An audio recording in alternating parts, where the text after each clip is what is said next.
اسی وقت ارکض برجلک، جہاں بیٹھے وہیں پاؤں ماریں، یہ میرے خدا کی قدرت، جہاں بیٹھے وہیں پاؤں ماریں، آدھا مختصل نکلے گا اس میں سے پانی، اس سے غسل بھی کیجئے گا، اس پانی کو پی بھی لیجئے گا۔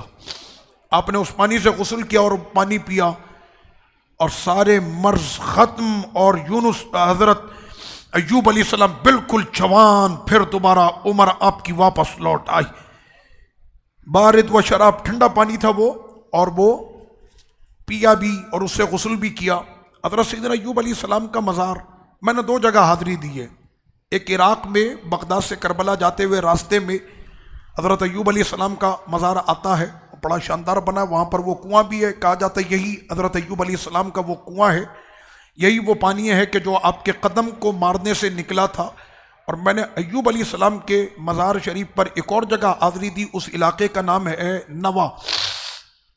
آپ نے سنا ہوگا نوا، سامنے جولان کی پہاڑیاں جس پر اسرائیل کا قبضہ ہے، یہ ملک شام کا حصہ ہے، تو وہاں پر آپ جب حاضری دیں گے ایوب علیہ السلام کے مزار پر تو سامنے اسرائیلی فوج، بارڈر سب نظر آتا ہے وہاں سے، وہ جولان کی پہاڑیاں جس پر اسرائیل کا غاصبانہ قبضہ ہے، تو میں نے وہاں پر بھی حضرت ایوب علیہ السلام کے مزار شریف پر حاضری دی ہے، اور دونوں جگہ پر جو آپ کے کنویں ہیں الحمدللہ غسل تو نہیں کیا لیکن وضو کرنے کا شرف حاصل ہوا۔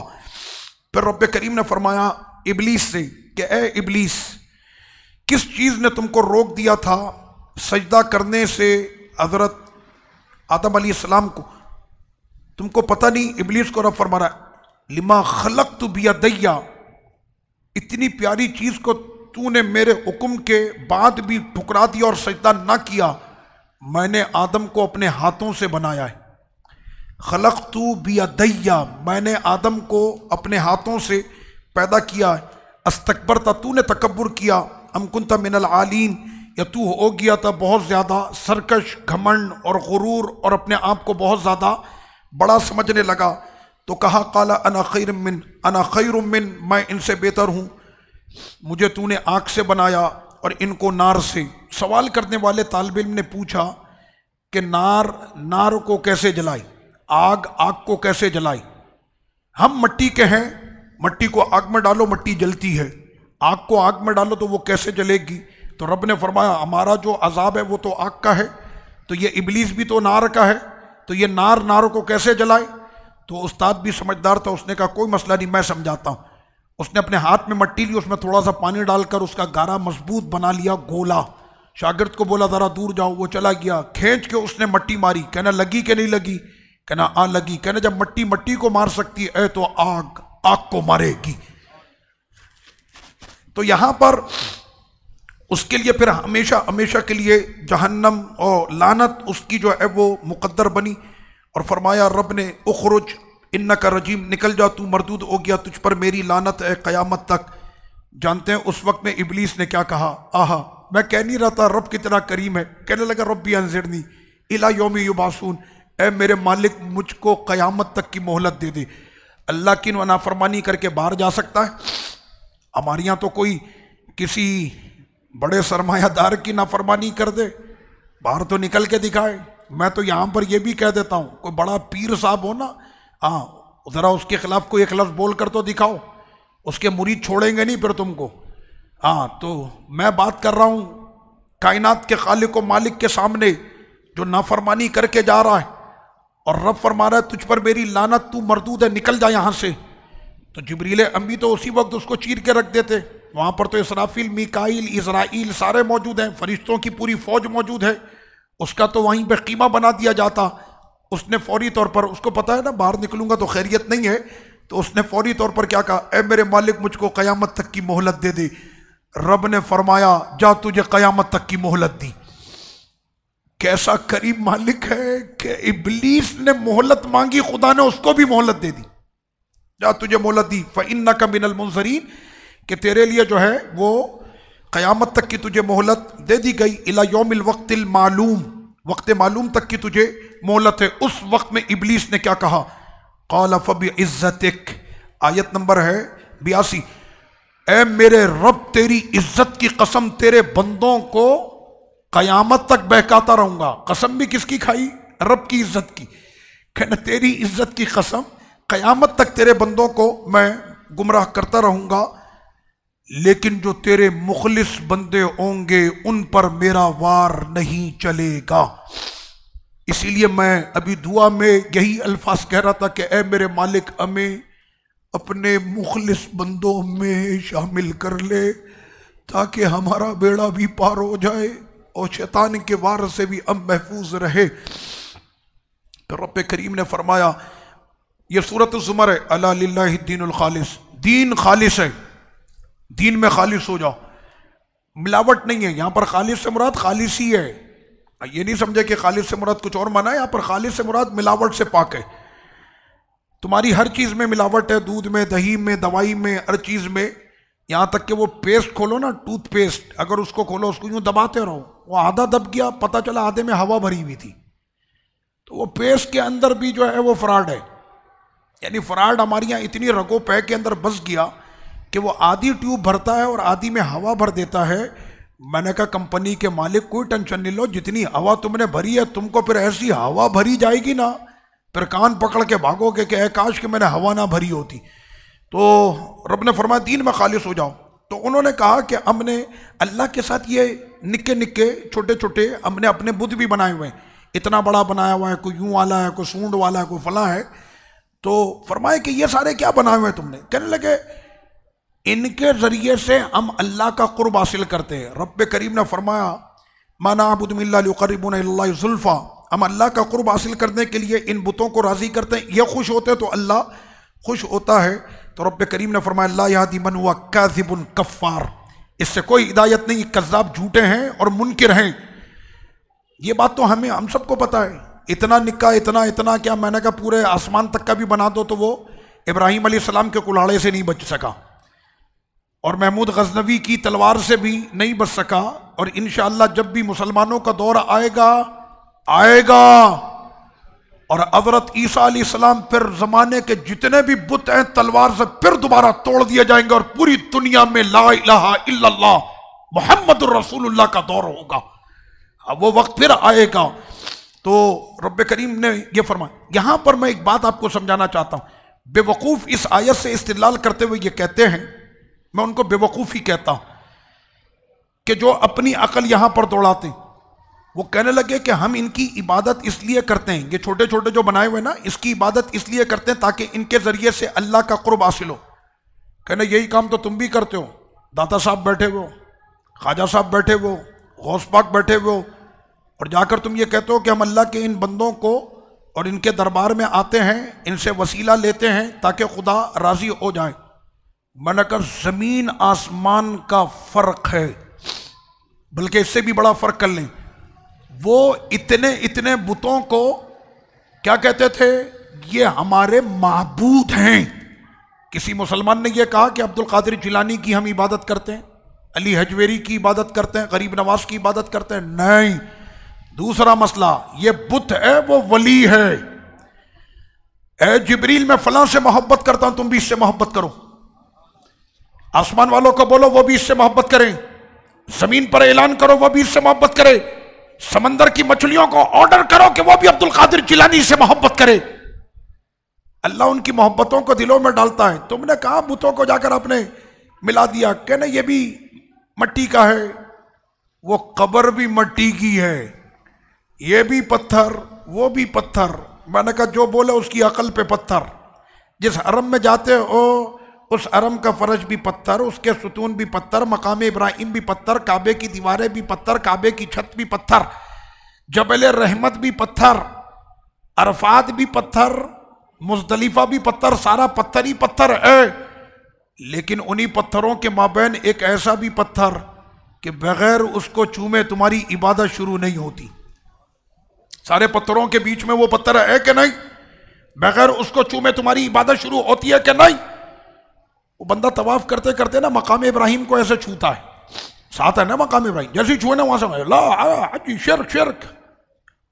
ارے جس چیز کو چھونے سے شرک ہو جائے اس کو کعبے میں رکھا کیوں ہے؟ کو سمجھ میں آ رہی ہے آپ کے؟ جب آقا علیہ السلام آئے تھے شرک قدے سے پاک کرنے کے لیے، بتوں سے پاک کرنے کے لیے کعبے شریف کو جب آئے تھے 360 یا 365 کتنے بت تھے؟ 360 بت تھے نا۔ 360 بتوں کو جب سرکار نے توڑ کر پھینکا تھا کعبے سے تو مقام ابراہیم کو کیوں رکھا ہوا تھا؟ اس کو چھونا نہیں. میں نے کہا یہاں چھونا، تم چھونے کی بات کر، تو میرا خدا فرماتا ہے یہاں پیشانی لگانی ہے. وَاتَّخِذُوا مِن مَّقَامِ إِبْرَاهِيمَ مُصَلَّى، جہاں میرے خلیل کے پیر لگ جائیں آنے والی دنیا اپنا ماتھا وہیں پہ لگائے گی. خلیل نے قربانیاں دی ہیں، ہم خلیل کی قربانیوں کو بھلا دیں؟ وہ تو تمہارے یہاں ہوتا ہوگا کہ تمہارے یہاں کوئی احسان کر کے جائے، تم تو ایسے بے مروت ہو کے بھول جاتے ہو. ہمارے یہاں تو کوئی ذرہ بھی کر کے آئے تو ہم اس کو اتنا بڑا عطا کرتے. ہاں تو پھر خلیل نے جو اتنی قربانیاں دی، رب نے فرمایا آپ کے قدموں کو میں نے پورے بندگان خدا کے لیے مصلی بنا دیا، پورا جہاں قیامت تک یہاں پر آ کر سجدے کرے گا. تو اس طرح سے تو میں نے کہا انہی پتھروں کے مابین ایک ایسا بھی پتھر ہے کہ جس کو قوم چومے بغیر اس کی عبادت، یعنی طواف حجر اسود، اور میں اس کو کہتا ہوں حجر اسعد. عرب والے کیا کہتے ہیں؟ حجر اسعد، سعادتوں والا پتھر. وہ تو ہمارے گناہوں کو سہتے سہتے اس کا رنگ اسود کالا کہتے، وہ ہو گیا ایسا، لیکن وہ ہے جنتی پتھر، حجر اسعد، سعادتوں والا پتھر. تو وہ سارے پتھر ہی ہیں نا. ان پتھروں کے مابین پھر ایک اور بھی پتھر ہے جس کو قوم 10 ذی الحج کو ٹکا ٹکا کے دیتی ہے. پتھر کو سمجھ میں آ رہا ہے؟ یہ بھی پتھر، وہ بھی پتھر، مقام ابراہیم بھی پتھر، کعبہ شریف کی دیواریں بھی پتھر، ولی کی قبر بھی پتھر. لیکن رب نے کیا بہترین وضاحت پیش ہو گئی کہ جس کا تعلق شیطان سے ہو جائے وہ شیطانی ہو جاتا ہے، پیاروں سے ہو جائے رحمانی ہو جاتا. مسئلہ سمجھ میں آ گیا آپ کے؟ اس کے بعد پھر رب کریم نے فرمایا تو یہ اس طرح کی باتیں کر کے بتوں کی آیتوں کو مومنوں پہ چسپا کرنا، ولیوں پہ چسپا کرنا، میں نے کہا اس میں کوئی حیرت کی بات نہیں ہے. آقا علیہ الصلوۃ والتسلیم نے تو بہت پہلے فرما دیا تھا جو میرے کسی ولی سے دشمنی رکھے اللہ اس سے اعلان جنگ کرتا ہے. یہ بخاری شریف کی صحیح حدیث ہے، سب کو پتا ہے، اور جس کو سننا ہے وہ سن بھی رہا. پھر رب کریم نے فرمایا میرے حبیب آپ ان سے کہہ دیجئے کیا برابر ہو سکتے ہیں جاننے والے اور انجان؟ یہ قرآن میں یہ لفظ بہت آیا ہے، یستوی یستوی هل یستوی. کل ہم نے پڑھا تھا نا ولا الظلمات ولا النور ولا الظل ولا الحرور. پھر قرآن مجید میں اسی طرح سے آیا ہے کیا دن اور رات برابر ہو سکتے ہیں؟ نہیں. سایہ اور بے سایہ برابر ہو سکتے ہیں؟ نہیں. جاہل اور عالم برابر ہو سکتے ہیں؟ نہیں. رات اور دن برابر ہو سکتے ہیں؟ نہیں. اندھیرا اور اجالا برابر ہو سکتے ہیں؟ نہیں. میرے رب نے فرمایا یہ کبھی بھی برابر نہیں ہو سکتے. عالم عالم ہے، جاہل جاہل ہے، یہ کبھی بھی برابر نہیں ہو سکتے. تو جب عالم کے برابر جاہل نہیں ہو سکتا تو پھر امتی کیسے نبی کے برابر ہو سکتا ہے؟ بات سمجھ میں نہیں آئی؟ یہ قرآن مجید ہے، رب نے یہ ساری مثالیں قرآن مجید میں پیش فرمائی. پھر فرمایا اے میرے حبیب آپ میرے بندوں سے یہ کہہ دیجئے جو ایمان لائے، جنہوں نے تقوی اختیار کیا اپنے رب سے ڈرتے ہوئے، ان کے لیے آپ یہ کہہ دیجئے کہ بھلائی ہے اس دنیا میں، بہت پیاری بھلائیاں اس کے لیے ہے. اللہ کی زمین بہت واسع ہے اور رب کریم ان کو اجر عطا کرے گا. بھائی کتنا مال لے کر آئے؟ کہنا 10 کلو. بھائی 10 کلو کی پیمنٹ کر دینا. بھائی دکان میں یہی آواز لگتی ہے نا عمران بھائی، 10 کلو کا سامان آیا ہے اس کی پیمنٹ کر دی جائے. بھائی گھی کے کتنے کارٹن آئے؟ اتنے آئے، اس کی پیمنٹ کر دی جائے. کہنے گھی کے کارٹن کتنے آئے؟ کہنے 100. کہنے اس کو پیمنٹ 200 کی کر دو. ایسا ہوتا ہے کبھی؟ ہے کوئی اگر دنیا میں تاجر تو مجھے بتائیے گا، میں اسی کے ساتھ بزنس کروں گا. ٹھیک ہے؟ ایسا کوئی بھی نہیں ہے کہ آپ کی 100 کی اور پیمنٹ 200 کی وہ کروا دے، ایسا نہیں ہے.